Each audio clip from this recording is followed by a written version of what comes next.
Welcome back to another episode of Sports Medicine on Tap. My name is Brandon Online. I'm sitting Neck of the Woods Brewing Company with my good friend and co-host, Dr. Frey. Dr. Frey, what's up, man?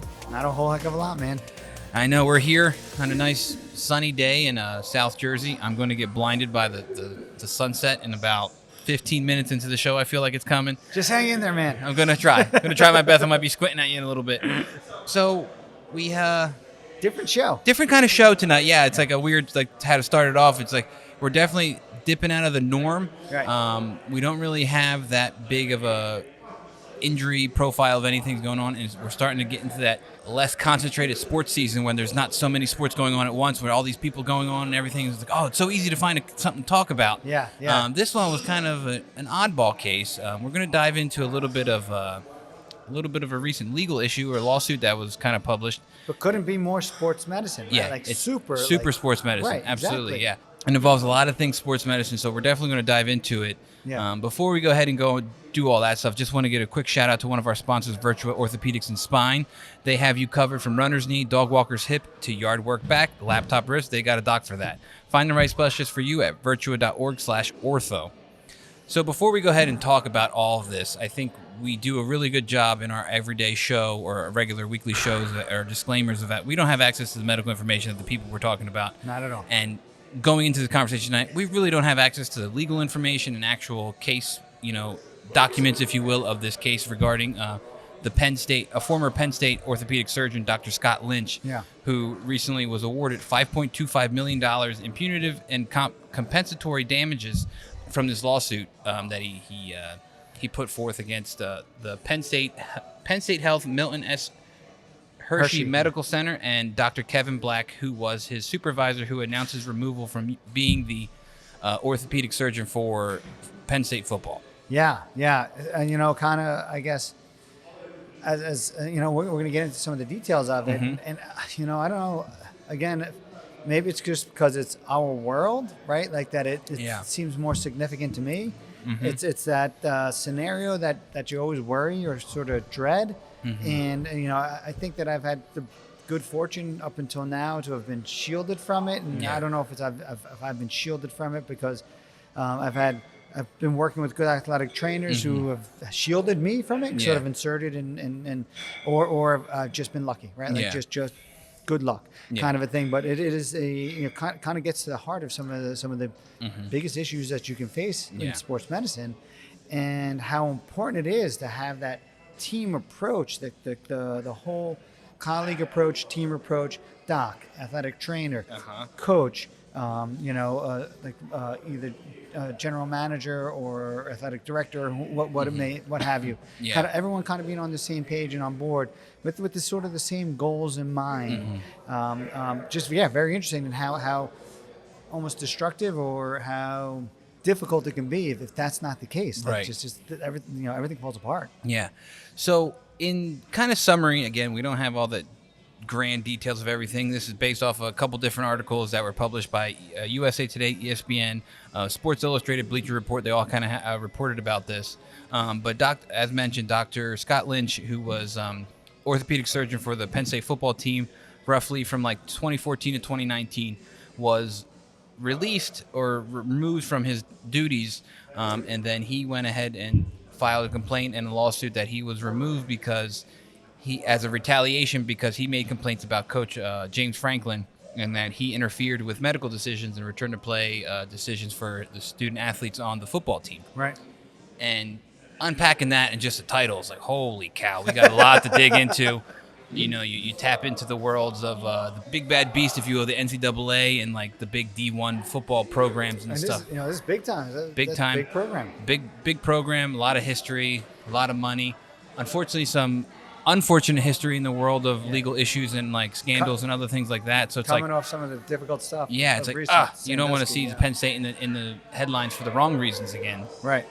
But I think we can break down some stuff. So basically, the doctor was saying that like he was removed because he made complaints about the coach who was too involved, or who was putting his 2 cents in, if you will, in medical decisions and pressuring the staff of the sports medicine staff, if you will kind of umbrella everybody. Yeah. He was making pressure on them to make decisions for get athletes back onto the field or do other things within their medical powers to benefit him, I guess, is Right. kind of the best way to Benefit put the it. program, benefit right. him, and maybe not always what's may have been in Right. what was the best interest of the Right. athlete. Yeah. And I again, like to play, both sides of this line, we don't have the details. We don't know exactly what happened, but we just know that was the argument that was made. Yeah, A you and legal I argument. both have never worked for Penn State or anything like that. We know we're in those offices, training rooms, other things like that.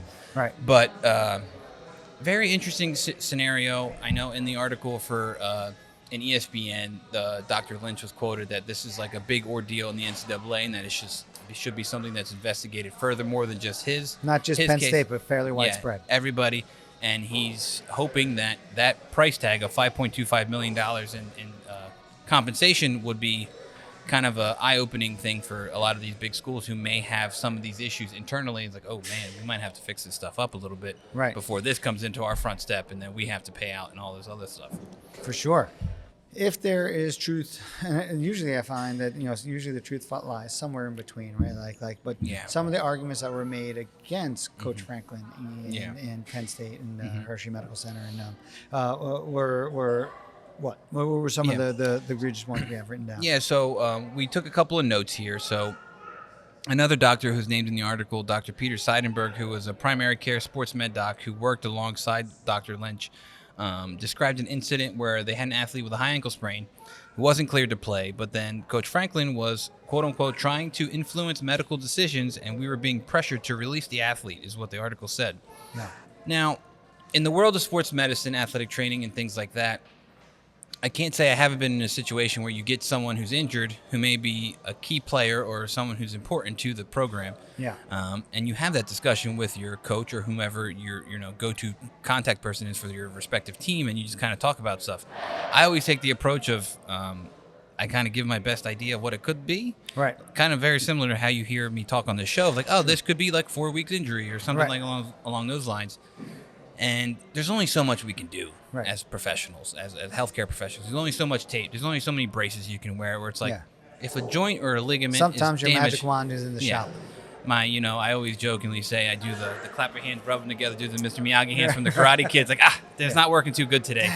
But it's tough because, like, this world of high-pressure situations for D1 football, right? You got all this money into the big business of NCAA. Sure. You have, coaches' resumes and careers are based off wins and losses. Right. You don't get a long, lustrous career with just a good, okay team that goes 500 every year. You're most likely going to get pushed to the side, and someone else is going to come in and change. Depending on the program, right? That's how. Yeah. That's your future if that's what you're doing. So it's tough to where, and especially I think it's also tough when in the sport of D1 football, at least you have the NFL. And you got these guys who some of these guys come back pretty quick. Right. It's like, oh man, he had a high ankle sprain. He came back in like 2 weeks, and this guy's out. You're telling me he's out for 4 weeks? He's going to miss 4 games, and it's like, I can see from both sides of like how the conversation could have gone. For sure. And there are gradations to this particular injury, right? Like sometimes it is 2 weeks, and sometimes it is 8 weeks. Like that's unfortunately it can be a pretty bad injury, and it's also one of those injuries. To play the side of Dr. Lynch, it's one of those injuries that if you don't give it enough time right up front when it needs your appropriate sort of attention, and now they're impacted for the rest of their lives. Like they never fully get right again, and it just happens to be one of those injuries. So I can see a scenario where that team doc is going to bat and going to argue against. Like no, like I get it, we need him. I get it, this is an important game. And of course, like we weren't in the room, we don't know the scenario, but I could see that kind of scenario. But he's like this is not in his best interest. This is a bad idea. Yeah. And I don't know if this guy was a freshman or a sophomore when it happened. Is he an upperclassman when this happened? Like who the heck knows? Right. Is he? I don't know. Is he your starting quarterback? Your starting running back? Is he someone who's really like a game changer, or someone who's like I need him out there? But again, it's hard when you have an athlete who could look, I don't know, 60% of himself. It's like, it's hard to say that, okay, go out there and play football. And like, you're only going to potentially put yourself in harm's way. Right. And I think it's also interesting, too, is just like, not to downplay other sports, but there were other sports you could probably be a little more aggressive in this, but you're playing football. Yeah. football hurts. It causes a lot of injury. Right. It's very physical, as many of us know and see regularly when we watch the sport. So it's hard to say, oh, well, you can go out there at 75%. Yeah. Sometimes that's a danger to them. Right. And that's They're where we putting come in. themselves at risk, right. It's like I tell athletes and patients all the time, like, I got to protect you from you sometimes. And Right. it's really weird to hear that. Right. And you may think I'm crazy and I'm just being like too conservative, but you're not going to do this. We're not going down this road. I admire your dedication. I Yeah. admire the desire. Like, we don't even know if in that scenario was the athlete on the side of Coach Franklin. Like, Right. he wanted to go back. Right. Who knows, Yeah. right? Like, you know what I mean? And but he doesn't always know what's in his own best interest. But what we do know is the fact that I guess Dr. Seidenberg had basically testified that yes, this did occur. This situation did happen. As a team doc, and I would imagine also very much so, probably even more so, as an athletic trainer, like, that's a tough situation to be in, where you're making the pretty solid recommendation of one thing, and you're feeling the heat, you're feeling the pressure, right? We're not just like regular docs treating an injury. Right. Like, there's a little additional training, one, to try to be better at sort of fine tuning just how quickly someone can go back Right. with that injury, and two, with the understanding and respecting the situation sometimes of when it's a little more important to push a little harder, when it's a little easier to pull the reins a tiny bit. The goal is get him back as quickly as you can, all the time, right? The goal is not pull the guy off the field. The goal is get him back as quickly as you can safely, right? Right. Like, Yep. whenever you can do it safely. Correct. And so that is you dread that particular situation Yeah. where And you I have a coach that's not listening. And I think we've mentioned it too before. Like, I think quickly, top of my head, like the Patrick Mahomes ankle injury in the Super Bowl a couple years back. Like, Right. he went into halftime, they did their magic, and he came back and he played lights out. So it's Yeah. like, in those situations where you're in the world of sports medicine, you make those tough decisions where, like, if it's in for a championship or scenario, you kind of be a little bit more aggressive. But if it's like a preseason game or something, you're pretty conservative. And that ticker kind of changes as the season goes on. And there's, some things that can change that. But for the most part, it's a fine line as a professional. It's like, no, like, my career has nothing to do with wins or losses. Right. I have 0 wins on my account and I have 0 losses on my account, on my resume. There's no wins or losses anywhere. So, like, the outcome of games don't matter. The outcome, but Of course, you want him to win, right? But By all means, you want to see the people that you're caring for succeed and do well, and you want to win, because being on the sideline of a losing team is really tough sometimes. But being on the sideline of a winning team is a lot of fun. Yeah. But with that fun and that the pressure of winning becomes pressure. It continues to build on itself, and then you get those teams who are continually advancing in the playoffs and doing other things, and you get there's more pressure, and this bigger name guy gets injured, or you never want to see that. A good example, right, is the Indiana Pacers were just in the Eastern Conference Finals, and they lost Tyrese Halliburton. Right. And their season kind of went down the tubes a little bit, and now the Yeah. Celtics are on those finals. Yeah. So, like, when you get in those high-pressure situations, you lose someone who's really important. Key player. Yeah. It's tough to, like, and I get it. So then, and it's also tough being the bearer of bad news when you're the first guy on the scene, you see what's going on, you're like, oh, crap, Yeah. this does not look like it's good. Right. Or it's always bad, like, I don't know how I'm going to try to get this kid back on time. Like, Right. we're going to have to figure this out. Again, not really your problem, other than that you're the person delivering the news and treating the person. You're just going to do what's best for them. Right. So I think it's interesting, and with that too is, like, another point that I wrote down here is that there was a testimony from the former athletic trainer at Penn State was saying that there was an athlete who needed shoulder surgery and that Coach Franklin was opposed. He had a strong, and it said in quotes, he had a strong opinion of what he wanted to have done, and he tried to insert that into making us see his way, which was not in the best interest of the athlete. Worrisome. Worrisome, right? Like, and now I think that's, in the world of football, I could say that it's interesting in that we still live in an era where we kind of have some coaches who are quote unquote old school, and they're more and old school in that it's just aggressive, and it's kind of what they did back in the day, and other stuff like shoulder surgery. Just got his bell rung. Yeah, like, we can hold that off for a little bit. Right. But sometimes you can, sometimes you can't. Right? Like, so again, just a random example of someone who might need shoulder surgery is someone who may have an unstable shoulder. That's right. And they're dislocating once or twice a game. Can't keep it in. You probably should get surgery. Right. There's no but point. if he's your starting linebacker and he still somehow manages to get, I don't know, impressive stats each game with half a shoulder, right, you would think, oh, why can't we just keep him in? But it's like, but again, as you and I know, Yeah. consistent over time chronic dislocation of your shoulder has a lot of long-term effects. Yeah. You're Wearing gonna down the glenoid. Yeah. It's going to be less stable. Career altering, right? Yeah. Like you may not, this may be like where it all ends for you, as opposed Right. to salvaging right. a So long length of career. So again, arbitrary example of you have someone who's a star player, has a weak shoulder, keeps dislocating, but that star player has a chance of going to the next level.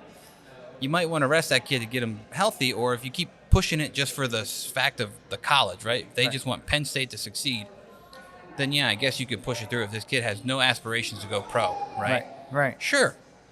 But if they have some aspirations to go pro or just have a normal life after college and they don't want to have to deal with this shoulder problem that if you keep playing football, it's only going to get worse and Right. only going to get, from your standpoint, harder to fix, Right. then maybe we Hard just to get a good result. Yeah, Right. and we shut it down and we fix it and we just give you the best chance to have the best result. Now, I find it interesting.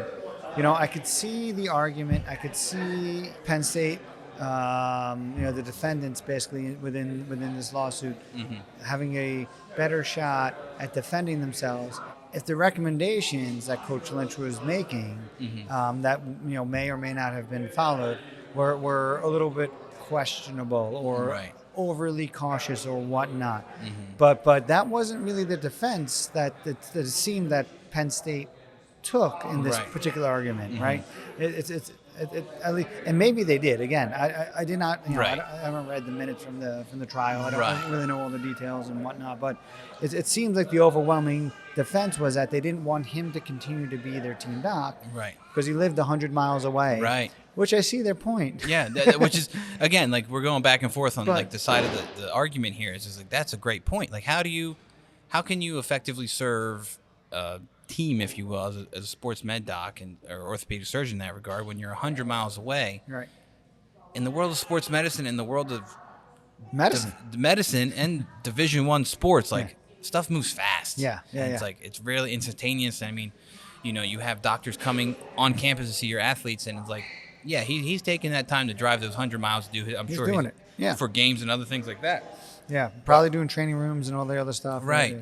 Very the status quo of being an orthopedic surgeon for a team or college. Clinics, whatever. Right. Yeah.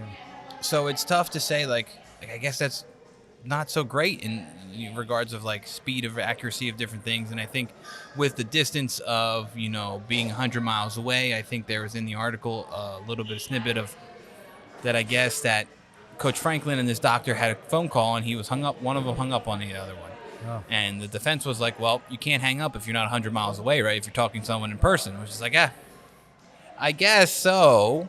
Like, Interesting, right? like it's an interesting point, but it's interesting. I mean, also I think it's hard to find many scenarios where the orthopedic surgeon and the head coach are actually having a conversation. Right. You know, right. like you kind of like you mentioned, you've been shielded from it before, but you also don't have that conversation as much. Not 'cause- as frequently as not- the athletic trainer does with the coach. Right. For sure. And it's just, I can't really say that I've seen it in the Division I level. My brief stint in the Division I of like orthopedic. I don't remember our orthopedic surgeon ever talking to our coach. Right. With the Blackjacks, we definitely did. We definitely did. Right. We had that interaction, Yeah. and when we were covering when I was a fellow with the Pirates, without question, for sure, there was Yeah. there. But I wasn't speaking to the Right. coach. But, like our Dr. DeMeo, the docs, Dr. Snell, the guys that were working directly with Right. him would have some of those conversations. But even that was less frequent, right? Like the Right. manager, right? And even that was more like the general manager, and really, honestly, mostly with the athletic trainer. Right. And there's a little bit of a go between two, right? Like Yeah. And I mean, it's totally, like you said, like we're usually the middle person, if you will. Like for sure. something happens, Yeah. it's like, oh man, this might be surgical. It might need some, might need a clearance from a surgeon or a doctor. We refer to you. Right. You refer back to us and let us know the plan. Then we pass that Relay the message to the whomever. It is a tough position for you guys. Yeah. Right. And it's like, it's funny. I was going through I feel like I went through a stretch of when you deliver bad news and you go knock on a coach's door. You're like, hey, this is the worst part of my job, but I'm just here to deliver bad news. Don't hurt me. I'm just a messenger. Like, Right. hey, whatever. You got to live by the don't kill the messenger thing. But sometimes it comes with the territory. You got to make that tough call. You got to do it. And it's like, And the questions are coming to you, right? Yeah. Like you're delivering the news. And then and if it's not understood why, like Yeah. why? Yeah. What's the logic? What's Yeah. the rationale? What do you And mean it- he has to yeah. get surgery now? Yeah. He can't wait till the end of the season, or Yeah. what do you mean? It's like, so it's And you do have to sort of defend that position to Yeah. some extent, right? Like, right. you And have I to- mean, also with that too is just like a lot of things as an athletic trainer, we're signed, our standing orders are signed by physicians. So like we do whatever a physician says. I can't supersede a physician. Say, Circle. nah, that Right, doc right, says this. I'm gonna do what I'm gonna. No, that's No. not how that works. My But- license is on the line if I don't do what that doctor says. Right. So it's hard to go Well- against. well said, right. It's hard to go against that, but it's also like you said, you have to defend that because that's where you're coming from. That's what you're presenting, and so what's going to happen. So I've been in situations where I've spoken to my respective team doctors along my career at different places. Is like, hey, look, I know XYZ coach might say this. Right. What are your thoughts on this? Or like, what are you just bouncing some ideas? And after you do it a couple times and you kind of, who you're working with, you kind of know what they're going to ask. Right. Like, how fast can they get back? Are they going to miss practice? Do they need Right. to do this? Yeah. Do they need surgery? Or do we have to do this? Or The whatever? main questions. Yeah, Right, the yeah. main questions you kind of have like what to expect. Yeah. But I've also been on side where it's like, where a doctor's, or not a doctor, a coach is really asking you like, wait, can't you just do this instead? It's like, well, no, I definitely can't do that. That's totally not on the equation. They just don't They fully just- understand right, the situation. or the- Exactly. the So ailment. it's hard to say that like where you be in that, where you stand in that. Like obviously you stand your ground and you present the case, hope for the best. Right. But it's a tough situation to be, especially when you don't see it coming. When you're like, this should hopefully go well. Then it blows up in your face. You're like, Oh no. Right. all right, I got to go back to the drawing board. We got to settle this out like tomorrow when everyone cools down a little bit. And it's tough, and like we were saying, like I don't get the impression, like if that was the case, like if Dr. Lynch was just like being overly conservative and keeping people out too long, or like I said, like the goal is not to keep people out. The goal is to be able to get people back as quickly as you can, but get them back safely, right? And if he's overstepping those bounds, or is not really not holding up his end of the deal, and those as he's being self-protective and too conservative and whatnot. But it doesn't seem like that was the argument that was being made in court, from the defendant side, from the Penn State side. Yeah. And this last point. Well, I was me going to is say the like most the egregious. last 2 points are like kind of on the opposite ends of the scale. One's very serious, Right. and one's like, that doesn't make any sense. Right. So in that, we'll talk about there was in this article they stated that there was a football player back in 2017 who attempted to commit suicide that was on the Penn State football team, and he was in psychiatric care, and that the athletic trainer and Dr. Seidenberg, who was a primary care doc that was working with him, they had a meeting with Dr. Lynch, the coach, and I believe their AD, and the coach was trying to push that the doctors medically disqualify the athlete while he was undergoing treatment so that his scholarship money could be available for another player, and that scholarship money would be taken away from him, and it would be given to someone else who'd be a service. Who's playing, right. And it's like, oh, man, that's not a good look. It's not a good look at all. The optics are terrible. No. Right. And it's I don't know what the legal yeah. portion of the equation is. Right. I really don't know. But the Right, and I think even in the ESPN article I read, they said that they cross-examined this, and based off that, the student, whomever they were discussing, would still end up getting the tuition free from Penn State. How? Yeah. Like, we're just going to let you go free, but but you're not on scholarship. Yeah. The scholarship we're giving to somebody else. Right. Which, if they're able to do that, I don't know, maybe that's Right. maybe that's the reasonable concession. I just don't know Yeah. how. If that Maybe- again, the article didn't go in details how that's possible. Right. But is it because Maybe you're only allowed a certain number of scholarship players, and Right. thus it checks. well You don't in that want to regard, check yeah. that box, right? Like, but your goal isn't to not let this guy go to school anymore. Like, at least that's a reasonable concession if that's the Right. case, right? Right, because you in scholarship reason, like for that, you only get X amount of money, depending Right. how much it is, and you get X amount of full, partial, whatever. Right. But to move the scholarship, it's like crazy. It's like, man, but I guess the student was still under care of this university, I assume, of some sort, so they were going to just Sure. push him through or let him go for free. Not a good look. Not a good look at all. The last one, which is really interesting, again, which it comes to money, and they discuss this a little bit in the article about how much. There was a university, Penn State University had a contract with Nike, and it was roughly at $1.6 million in 2018. And it prohibited the act of spatting. For those who don't know what spatting is what you see on on football players or anybody who has tape on the outside of their shoe, like ankle taping. If you see, again, refer to the example of Patrick Mahomes when he came out of that halftime of Super Bowl, he had all kinds of tape all over his cleats. Right. Now, to dive into that a little bit, research shows it really doesn't do anything. It is 100%, in my opinion, and what I've read and what I believe in is that it's just for show. It's just a fashion statement. Doesn't actually make a difference. I clinically do not spat any football players. I haven't done it in probably 10 years now. And I just put the hammer down. It's like, no, it's a waste of materials. But in regards to that, so since Penn State had a contract with Nike, the athletes who would wear Nike stuff and other things like that couldn't have the Nike logo covered. So in the event if someone gets spatted, that could cover a logo. So apparently a Nike representative met with the athletic trainers and some of the other medical staff, and they spoke to a group of them and asked why certain athletes were spatted and said that these athletes should not be spatted. And that Coach Franklin required a notice of each week of players who were designated to be taped during the games. Now, a little bit to kind of parse out with this is that in the article too, it kind of talked about it a little bit, is that in these contract negotiations, if it's a medical necessity to have your ankles taped for that regard, again, it's based off the professionals who are working with them. Right. You can do it. But usually there's some kind of form or submission of some sort that you have to submit to Nike, I guess, to let them know that these people are going to have their logos covered. Right. So, not the biggest thing. Yeah. It is. Yeah. It's an unfortunate business thing in sponsorship when it comes to NCAA sports and just sporting in general. Right. Where if a company is sponsoring, school and whatnot, and they want their logo on right. the best players that are out there. Right? It bodes well for them. They don't want that covered up on half of the team. Yeah. So I mean, I understand where they're coming from. I understand an obligation of the school and the team that is made when they were agreeing to whatever the contract and the sponsorship. And this becomes the questionable one, because is there actually any medical advantage to doing it?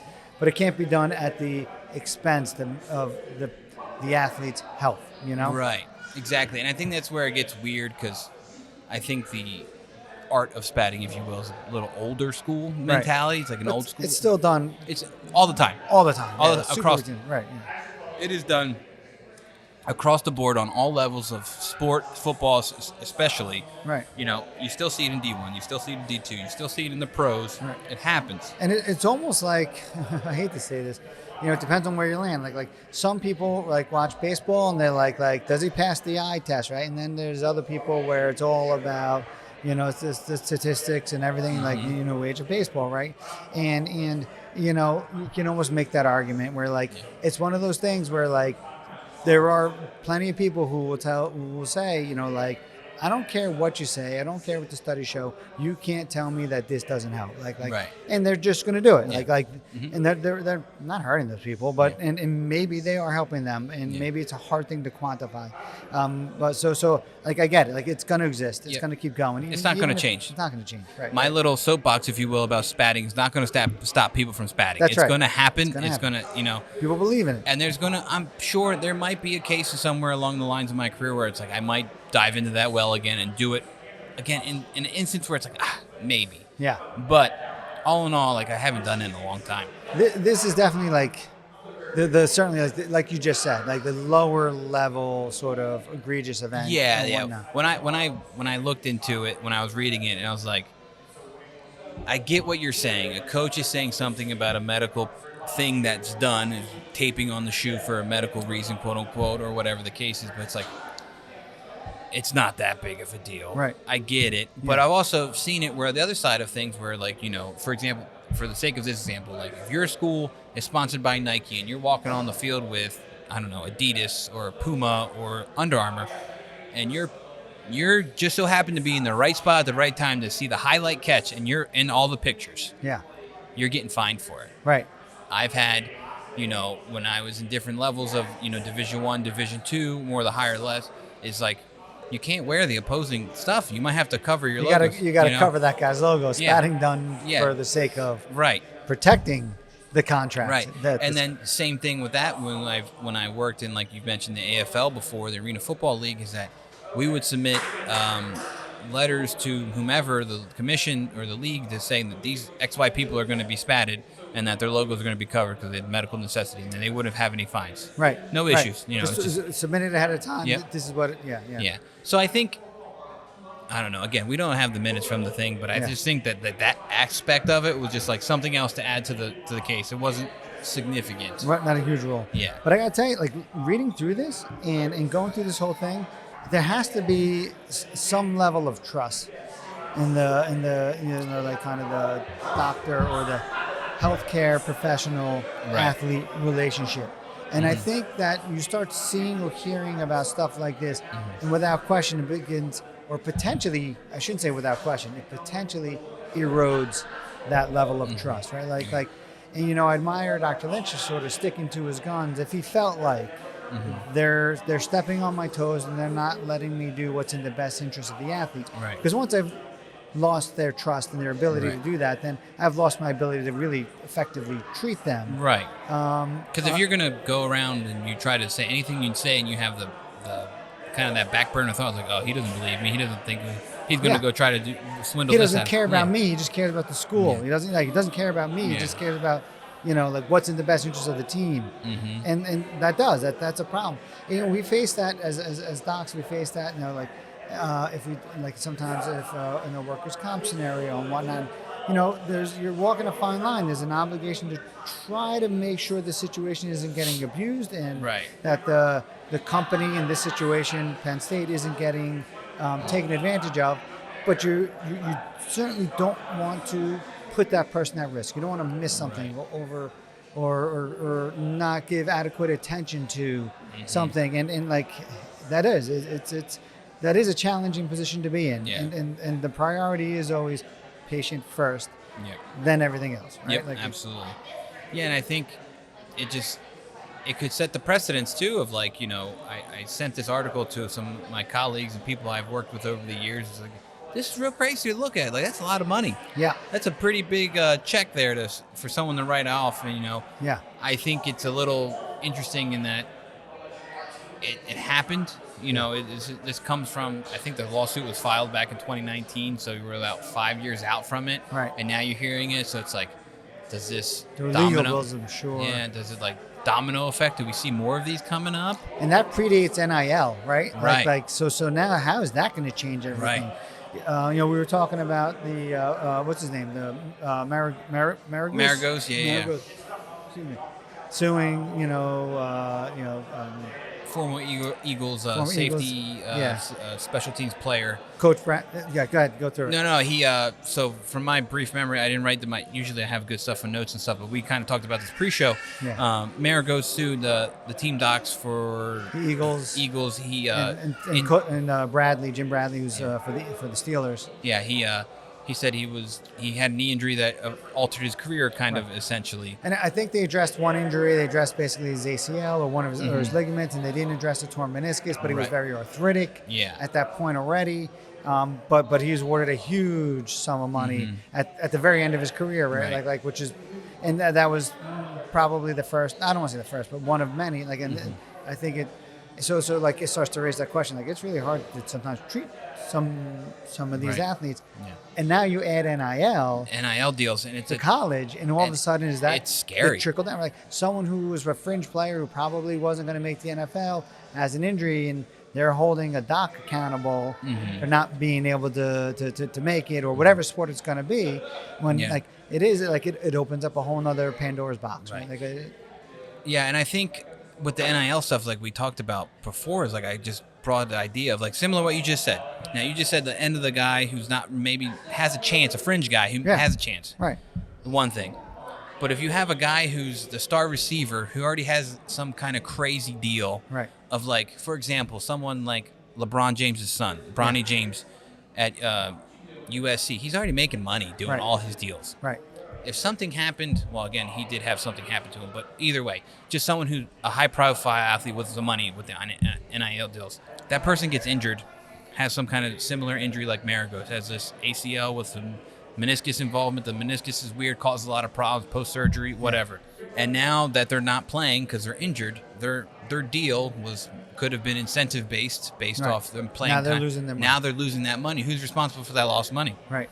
Right. Who's that finger go to? Who's that pointer Yeah. finger go to? So who's to blame with that? Let's see. The trainer, the doc, The athletic trainer, the doctor. No, you hit the nail on the head. You're right. You're right. I kind of misfired with my example. That's exactly it. But That's even exactly still, the worry. You're right. Even still, though, I mean, you're even with that argument. I think the argument can be made too of the guy who's on the fringe, who could be a fourth, fifth rounder of some sort, who's missing out on any kind of sum of money. Right.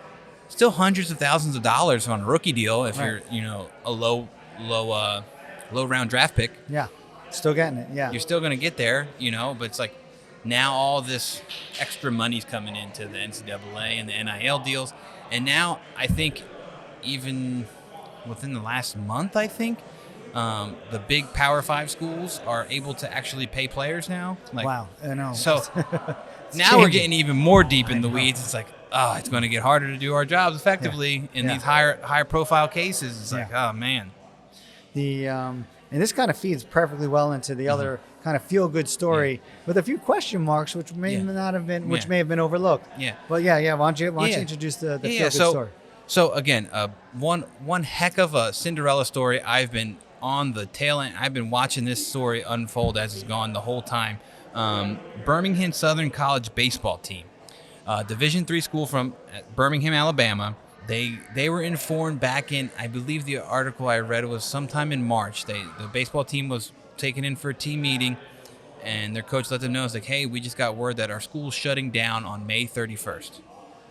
Now, it's not just Scary reality for a lot of schools. Yeah, we're not closing for the summer. We're closing for good. The doors are shut and the school's gone. Something years, whatever it is. Yeah. Whatever the history of the school's gone is going to end on May 31st, and that's it. The book is closing. Right. And at the time, the baseball team was doing okay. They were kind of in a around weird 500. spot. Yeah, around 500. And I don't know what it took, but they took that as a spark, and they took that thing, and they just kept riding the hot train. How does that happen? And they just went on fire. I know, it's amazing. And so they made the playoffs. I'm not sure how they did in their conference tournament, but they won regionals. Right. They advanced. So they won their region. They won super regionals, I believe, via walk-off home run. Exciting. So they advanced to the World Series. There are final 8 teams in Division III baseball. Right. As mentioned previously, I do work for Rome, which is Division III school. We got knocked out of the tournament by the number 2 seeded school, who then went to go ahead and lose to Birmingham Southern. I know. Amazing. So Birmingham Southern didn't just knock off people who weren't good. They were taking number 2 seeded teams Taking and out some giants. taking them off. And I think they made all the way to the Final Four. Right. And they lost, unfortunately, by a walk-off home run to 11-10. Was it Monday night, Sunday night? Sunday night, I think. Yeah. Sunday Yeah, I think Sunday night. Whenever it was. Yeah, Sunday. And I'll tell you what, I didn't know the game was Sunday night. I think Monday morning, me and my buddies have been talking about it. I was like, I got to check how they did last night. And I was like, oh, no, it's ended. The story's over. Yeah. But with that being said, right, is that they ended on Sunday. So today is June 4th. Sunday was, or whatever the date was. We record on Tuesdays. It was a couple days ago. Either way, but their last game was on June 2nd. Yeah. Their school shut down May 31st. Right. So June 1st to June 2nd, they weren't playing for a school. Yeah. They're just playing. They're just playing. They're in it. They're still there. Yeah. They're playing. They still have all their uniforms and stuff, but like there's nothing to go back to. Right. The school's done. It's over. That's it. Yeah. So like I don't even know how those rules work. Like you can't just be a team that's like, hey, we're gonna participate in the College World Series. You know what I mean? Which is what they were at that point. Yeah. Because I really wanted to see what would happen if they won it all. Right. Right. If they were the Division III World Series champions with no school. With no school. They're just a team. What happens to?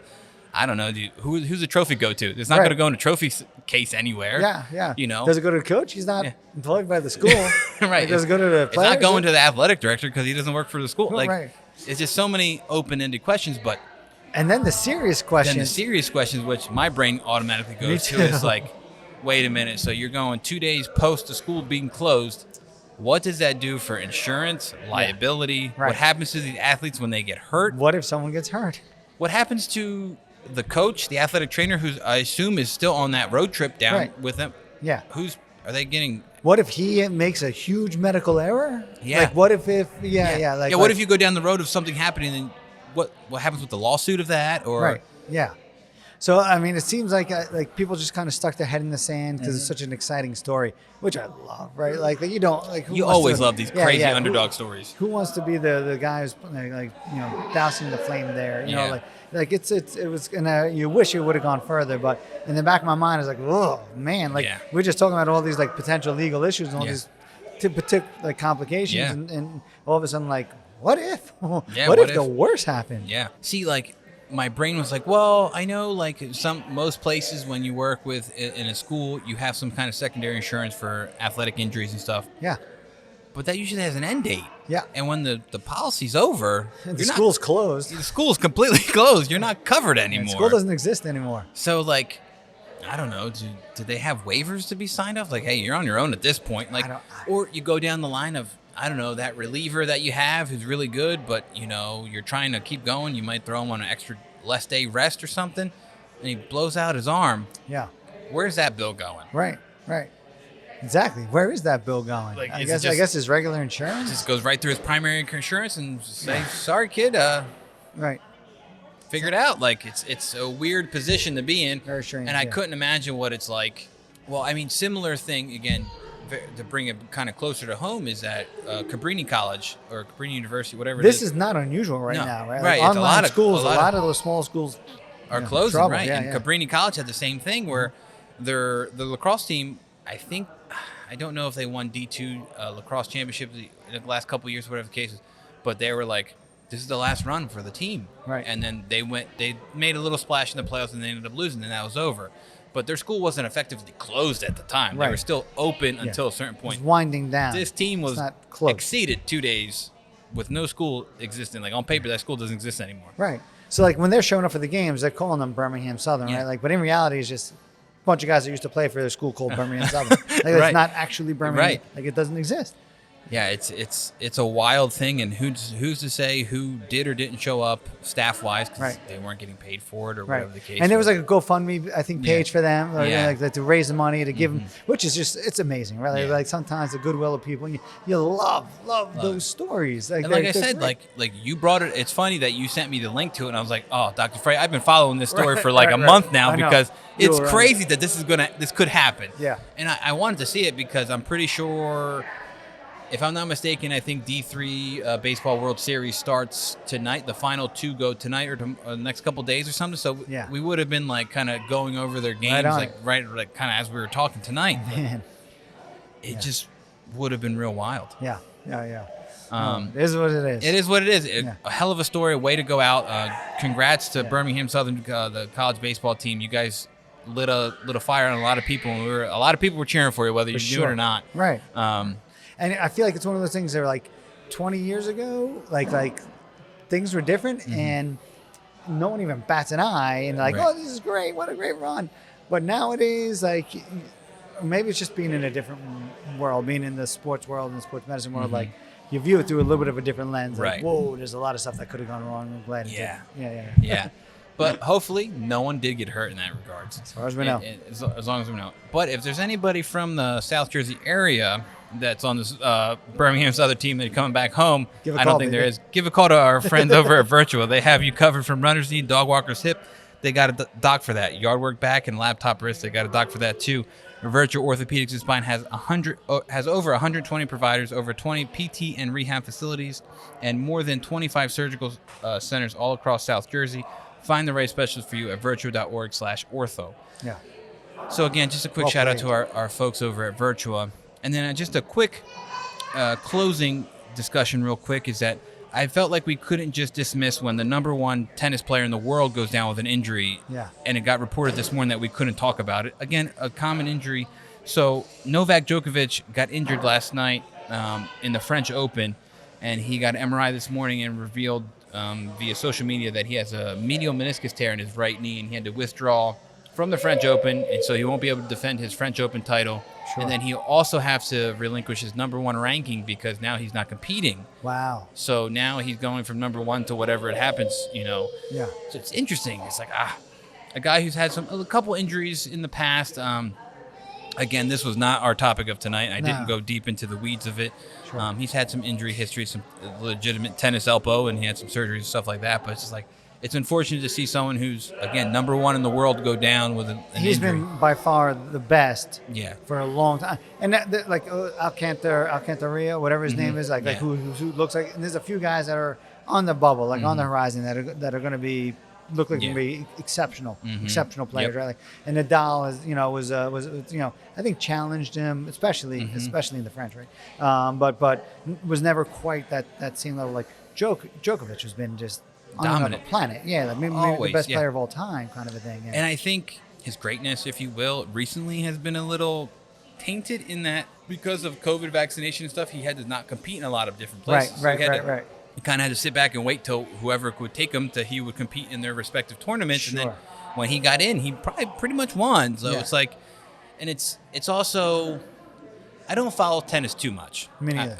But I will say I follow Wimbledon. It's like the only thing, like, I don't know what it is. Yeah, I watch Wimbledon. that. I watch Wimbledon every year. It's one of my things. But we're past the likes of Roger Federer. Rafael Nadal is kind of gone. Definitely. Andy Murray is kind of on his way out. Yeah. And it's just like now these new, and Djokovic is like he's in that discussion, but he's kind of a little younger. At the tail end. He's definitely in the fourth quarter of his career. Closing, fourth quarter. Well said. He's definitely in the closing act, but it sucks to see like someone like that go down because it's very similar vein of Nadal had a lot of injuries. I think he recently had a lot of groin core injury potentially, like maybe athletic pubalgia type thing. So it's tough to see those guys who are always such at a high level start to, on the tail end, they started getting beat up, banged up, and then it's like, you're just a shell of yourself. I get it. You Not probably that Djokovic is a shell of himself yet, but worrisome. Very worrisome, and especially in a sport that's a lot of lateral motion, very short distance, a lot of agility, a lot of quickness. It's tough to see when you get those knees banged up. And we don't know what kind of tear this is. I have this conversation. I'll do the quick version of it. With patients frequently. There's for the most part, especially in like an acute setting, as opposed to your like chronic degenerative tear. These are where we'll probably say two versions of this. One, kind of a small little tear. There's a bigger tear, like a bucket handle, where a big piece flips into the joint. But then there's a whole other version of this called a root tear, and that's a whole nother entity in and of itself. Right. And I kind of hope that that's not what has happened here. If that's the case, you begin to question like, is this the career like altering injury, career ending injury? And getting way ahead of ourselves to make any speculation like that. But I just hope it's not going down that route. Right. And we'll see what happens. He was able to take some pain medication. I think he got injured and finished another set or two of the match that he was playing. So he was able to get through it. But then after that, once the pain medicine calmed down and the adrenaline slowed down, he probably was in a world of pain. It's like, this is not good. And the timing wise, like chronicity typically for a meniscus tear is not like ACL. Tear it, your knee blows up, and like you're out immediately. Usually it's like you feel it. There's a moment. There's some pain, but it's not awful. But it's uncomfortable, and the next day you wake up and your knee is like a balloon, right? Like, and you're swollen, and the so delayed swelling is always what you look for a meniscus. Right? It's like, that didn't look like that yesterday. Right, crap. Exactly. Right. So again, tonight was a different kind of show. We went down some different avenues that we usually don't go down, but definitely a discussion that hit home for us, and that it's just, I think, is going to be a conversation that's going to be happening a little bit more often. This is not the first time we're going to have to see a headline like this. I think you're right. Yeah. And I wish I wasn't going to. I hope I'm not right, but I think we're in the world nowadays where stuff's going to kind of start to happen. So. Right. See what happens. So before we go ahead and close out our tab, we just want to give a quick shout out to our sponsors again, Virtual Orthopedics and Spine. Again, find the right specialist for you at virtua.org/ortho. Neck of the Woods Brewing Company, serving us up the coldest beers in South Jersey and the most delicious tasting sours ever.